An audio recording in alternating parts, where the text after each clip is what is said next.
Stop. Before you throw that shampoo or that miracle hair oil into your cart, flip the bottle over.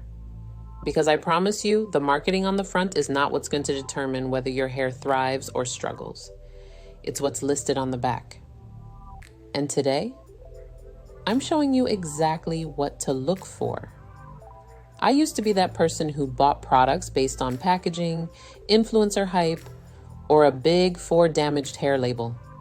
Then I actually learned how to read an ingredient list, and it completely changed what ends up in my cart. Let's break it down.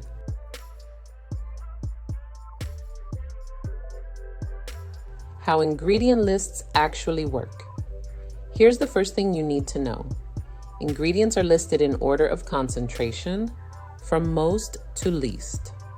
So whatever's in the first 5 ingredients is basically what you're paying for. If water is listed first, totally normal, most products are water-based. But if the second and third ingredients are things you can't pronounce or don't recognize, that's your cue to slow down and actually look them up.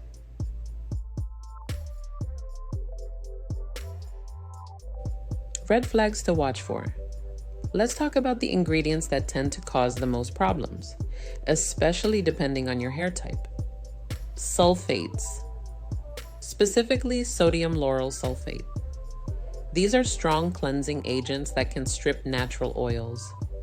If you have dry, curly, or color-treated hair, heavy sulfates near the top of the list can leave your hair feeling stripped and frizzy over time. Drying alcohols, things like alcohol denat or isopropyl alcohol, not to be confused with fatty alcohols like cetyl or stearyl alcohol, which are actually moisturizing. This distinction trips a lot of people up, so it's worth learning the difference.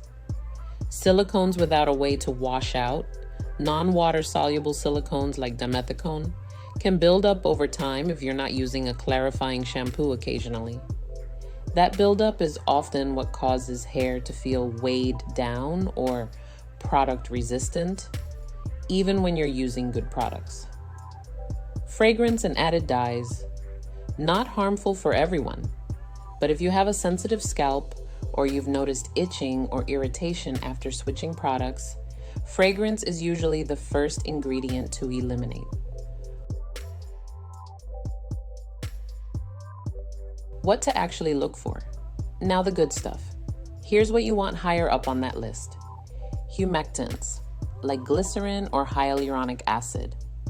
These pull moisture into your hair, which is huge for curly, coily, or dry hair types.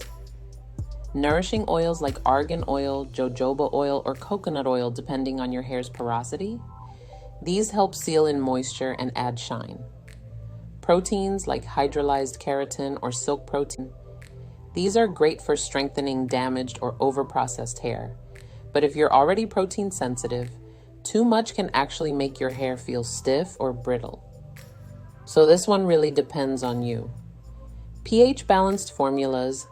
You won't always see this on the label, but if a brand mentions it, that's a good sign, especially for curly or color-treated hair, since your hair's natural pH is slightly acidic.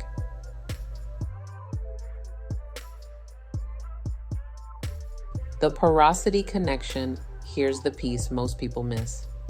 The best ingredients aren't universal.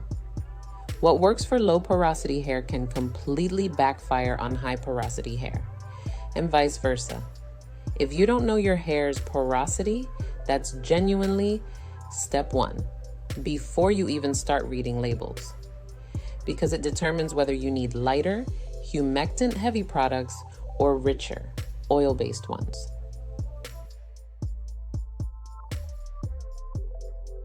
The bottom line, you don't need a chemistry degree to shop smarter.